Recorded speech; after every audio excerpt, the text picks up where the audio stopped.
اللہ کے بابرکت نام سے شروع جو رحمان اور رحیم بھی ہے۔ مسلمانوں، فلسطین کی مدد کے لیے نکلو۔ وہ ہمارے مسلمان بھائی اور بہنیں مشکلات کا سامنا کر رہے ہیں اور اپنی جانیں اللہ کی راہ میں قربان کر رہے ہیں اور شہادت کا جام نوش فرما رہے ہیں۔ ہم سوئی قوم اپنے گھروں میں عیاشیاں کر رہے ہیں۔ ہم لوگ طرح طرح کے پکوان پکا کر کھا رہے ہیں اور اپنی زندگی کو انجوائے کر رہے ہیں، لیکن ہم قوم سوئی ہوئی قوم ہے۔ ہم مسلمانوں پہ ظلم و ستم کے پہاڑ ٹوٹ رہے ہیں۔ کچھ ایسے لوگ ہیں جن کو ایک وقت کا کھانا بھی نہیں ملتا، لیکن ہم ایسے لوگ ہیں، ہم ایسے مسلمان ہیں کہ ہم پیٹ بھر کر کھاتے ہیں۔ نبی علیہ الصلوۃ والسلام کا فرمان عالی شان ہے کہ جس کا ہمسایہ بھوکا رہ گیا اس سے بھی حساب لیا جائے گا۔ ہم ایسے لوگ ہیں پیٹ بھر کر کھاتے ہیں، ہمیں اپنے ہمسائے کا پتہ ہی نہیں ہوتا۔ آج ہم بات کر رہے ہیں مسلمان فلسطین کی۔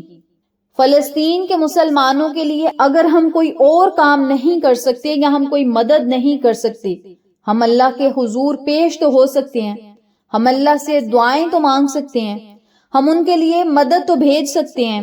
فلسطینی مسلمانوں کی مدد کرنا ہر مسلمان کا دینی، اخلاقی اور انسانی فریضہ ہے۔ ہم جیوگرافی طور پہ دور بیٹھے ہیں، لیکن چھوٹے چھوٹے اعمال اور کاموں کے ذریعے ہم ان سے تعاون کر سکتے ہیں۔ فلسطینی عوام کو فوری طبی امداد یعنی خوراک اور دیگر ضروریات کی اشد ضرورت ہے۔ پاکستان میں کئی مسند تنظیمیں اس مقصد کے لیے سرگرم ہیں۔ الخدمت فاؤنڈیشن یہ تنظیم اداروں کے ساتھ مل کر غزہ میں امداد پہنچا رہی ہے۔ اسلامک ریلیف ورلڈ وائڈ 1997 سے فلسطین میں انسانی امداد فراہم کر رہی ہے۔ فلسطین حلال احمد سوسائٹی غزہ میں ہسپتالوں کے ذریعے زخمیوں کا علاج کر رہی ہے۔ یہ تنظیمیں آن لائن عطیات قبول کرتی ہیں اور آپ ان کی ویب سائٹ کے ذریعے براہ راست امداد بھیج سکتے ہیں۔ نمبر 2 پہ عوامی شعور پیدا کرنا۔ فلسطینی کارڈز کے لیے عالمی رائے عام کو بیدار کرنا ضروری ہے۔ پاکستانی عوام سوشل میڈیا پر مظاہروں اور دیگر ذرائع سے فلسطین کے حق میں آواز تو بلند کر سکتے ہیں۔ آپ کے پاس موبائل فونز ہیں، آپ ایک پوسٹ تو لگا سکتے ہیں، آپ ویڈیوز بنا کر اپلوڈ تو کر سکتے ہیں، آپ لوگوں تک یہ پیغام تو پہنچا سکتے ہیں۔ فلسطین کے مسلمان ہمارے بھائی اور بہنیں ہیں۔ فلسطین کے مسلمانوں کا اور ہمارا رب ایک ہے۔ فلسطین کے مسلمانوں کے لیے ہم اللہ سے دعائیں تو کر سکتے ہیں اور سوشل میڈیا کو فضول استعمال کرنے کی بجائے ہم نیکی کے کام میں شامل تو ہو سکتے ہیں۔ یہ عالمی ضمیر کو جھنجھوڑنے اور فلسطین کی حمایت میں مؤثر ثابت ہو سکتے ہیں۔ ہمارے چھوٹے چھوٹے میسیجز، ہماری چھوٹی چھوٹی پوسٹیں، ہماری چھوٹی چھوٹی ویڈیوز فلسطینی مسلمانوں کے لیے مدد کا سبب بن سکتے ہیں۔ نمبر 3 پہ دینی روحانی تعاون۔ جیسا کہ میں نے پہلے بھی ذکر کیا ہے کہ فلسطینی مسلمانوں کے لیے خصوصی دعائیں کریں، نمازوں کے بعد اللہ سے رو کر دعائیں کریں، نماز تہجد ادا کریں، فرض نمازیں بھی ادا کریں لیکن تہجد میں اٹھ جائیں۔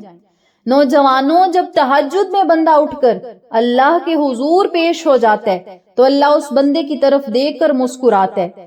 تہجد کا وقت ایک ایسا وقت ہے جب اللہ تعالیٰ پہلے آسمان پر نزول فرماتے ہیں، جلوہ افروز ہوتے ہیں، اور جب کوئی تہجد کی نماز ادا کرتا ہے تو اللہ تعالیٰ اس بندے کی طرف دیکھ کر مسکراتے ہیں، اور جب اللہ اس بندے کی طرف دیکھ کر مسکراتا ہے تو پھر بندہ اپنے خالی ہاتھوں کو اٹھا کر بارگاہ عالیہ میں جو بھی التجا کرتا ہے اللہ تعالیٰ اس التجا کو، اس دعا کو مقبول فرما لیتا ہے۔ جوانی میں اگر تہجد پڑھ لی جائے تو اللہ تعالیٰ ویسے ہی آپ کو مستجاب الدعوات بنائے گا۔ میری تمام بہنوں سے، بھائیوں سے، بچوں سے، بزرگوں سے گزارش ہے، تمام ماؤں سے گزارش ہے کہ اٹھو، تہجد میں اللہ کے حضور پیش ہو جاؤ اور اپنے مسلمانوں بھائیوں کے لیے دعائیں کریں۔ آج ہمارے بچے کو کوئی مار کر جاتا ہے، ہاتھ لگا کر جاتا ہے تو ہم اس کے گھر پہنچ جاتے ہیں کہ ہمارے بچے کو فلاں نے مارا کیوں، لیکن غزہ میں، فلسطین میں ایسا ظلم و ستم ہو رہا ہے، ایسے ظلم کے پہاڑ ٹوٹ رہے ہیں کہ بچوں کو سرعام شہید کیا جا رہا ہے، مسلمانوں بہنوں کو غزہ کے میدان میں فلسطین میں دوڑایا جا رہا ہے، مائیں اپنے بچوں کے لیے بلک رہی ہیں، رو رہی ہیں، وہاں پہ نہ پانی ہے نہ کھانے کے لیے کوئی چیز ہے۔ خدا را اللہ رب العزت کی رضا کے لیے مسلمانوں کی مدد کے لیے نکلو اور مسجد اقصی کو بچاؤ، مسجد اقصی کو ہمیشہ بلند رکھو، مسجد اقصی کی حفاظت کرو۔ مسجد اقصی کی حفاظت کے لیے ہمارے صحابہ نے جانیں قربان کی، پنجتن گھرانے نے اسلام کو بچانے کے لیے، دین کے ڈھنکے کو بچانے کے لیے اور اسلام کے پرچم کو بلند رکھنے کے لیے جامع شہادت نوش فرمائے، اور اہل بیت کے پورے گھرانے نے اللہ کے حضور شہادتیں پیش کی صرف ایمان کو بچانے کے لیے۔ ہم کیسے مسلمان ہیں؟ ہم مسلمانوں کی مدد ہی نہیں کرتے، ہم اللہ رب العزت کے بتائے ہوئے احکامات پر عمل ہی نہیں کر رہے، ہم کیسی سوئی ہوئی قوم ہے۔ آج فلسطین پر ظلم و ستم کے پہاڑ ٹوٹ رہے ہیں، کل کو ہم بھی ایسے ظالموں کی زد میں آ سکتے ہیں۔ ایسے ظالموں کے آگے جھکے نہیں، کیونکہ یہ پیغام ہمیں امام حسین دے کر گئے ہیں کہ ظلم کے آگے جھکنا نہیں، ظلم کے آگے ڈٹ کر رہو۔ یہ ایک جان ہے، اگر وہ بھی نبی علیہ السلام پر ہم نے قربان کر دی تو جنت ہماری پکی ہے۔ دنیا میں ہم نے بہت زیادہ غلط کام کیے ہیں، گناہ کیے ہیں، اگر ہم ایک ہی کوئی ایسا کام کر جائیں جو ہماری آخرت کو بھی بدل دے اور زندگی میں بلکہ ہمارے مرنے کے بعد بھی ہمارا نام نیکی کے کام کے ساتھ اگر جڑا رہے گا تو انشاءاللہ دنیا میں ہمارا نام بھی بلند رہے گا، آخرت میں ہمیں مقام بھی بلند ملے گا۔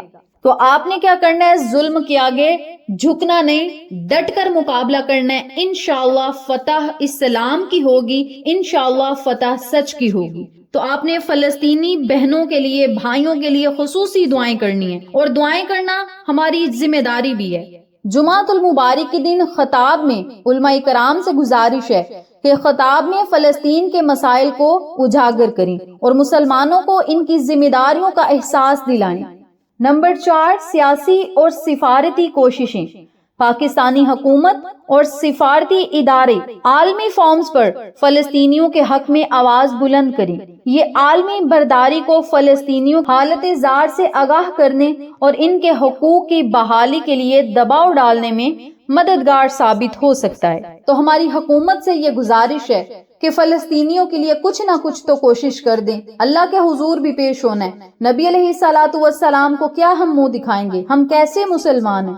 تو آپ سب سے گزارش ہے، مسلمانوں سے بھی گزارش ہے، حکومت سے بھی گزارش ہے کہ فلسطینیوں پر جو ظلم و ستم ہو رہے ہیں، جو جبر ہو رہا ہے، جو ظلم کے پہاڑ ٹوٹ رہے ہیں، انہیں روکنے کی کوشش کریں اور انگریزوں کے آگے جھکنا چھوڑ دیں، انگریزوں کی خدمتیں کرنا چھوڑ دیں، بلکہ اللہ اور اس کے رسول کی خدمتیں کریں۔ اللہ کے آگے جھکیں، کسی دوسرے انسانوں کے آگے نہ جھکیں، اللہ کے حضور جھک جائیں، کامیابیاں آپ کا مقدر بن جائیں گی۔ آخری بات کرنے لگی ہوں، مسلمانوں کو تعلیم، تحقیق اور ٹیکنالوجی کے میدان میں ترقی کرنی چاہیے تاکہ وہ عالمی سطح پر مؤثر کردار ادا کر سکیں۔ یہودیوں کی ترقی کا راز ان کی تعلیمی اور تحقیقی میدان میں برتری ہے، جس سے ہمیں سبق سیکھنا چاہیے۔ تو میری پیاری بہنوں اور میرے پیارے بھائیوں، آپ سب سے گزارش ہے، آج میں نے آپ کو جو باتیں بتائی ہیں ان پر ضرور عمل کریں، ان پر غور و فکر کریں اور اپنی بہنوں اور بھائیوں کے لیے اللہ کے حضور رو کر دعائیں کریں۔ فلسطینی مسلمانوں کے لیے دعائیں کرنا ہمارا ایمان، اخوت اور انسانیت کا تقاضا ہے۔ جب ہم ان کے لیے دل سے دعا کرتے ہیں تو یہ نہ صرف ان کے لیے مدد کا ذریعہ بنتی ہیں بلکہ ہمارے دلوں کو بھی نرم کرتی ہیں اور ہمیں اپنی ذمہ داریوں کا احساس دلاتی ہیں۔ اللہ تعالیٰ سے دعا ہے رب کریم میری ان چھوٹی چھوٹی کاوشوں کو اپنی بارگاہ میں مقبول کرے، ہم سب کو ان چھوٹی چھوٹی باتوں پر عمل کرنے کی توفیق دے اور ہمیں مسلمانوں کے لیے، غزہ کے مسلمانوں کے لیے، فلسطین کے مسلمانوں کے لیے دعائیں کرنے کی توفیق دے اور اللہ تعالیٰ ان کی غیبی مدد فرمائے اور رب کریم ہماری دعاؤں کو مقبول کرے اور ہمارے فلسطینی بھائیوں کو اور بہنوں کو آزاد کروائے۔ آمین ثم آمین یا رب العالمین۔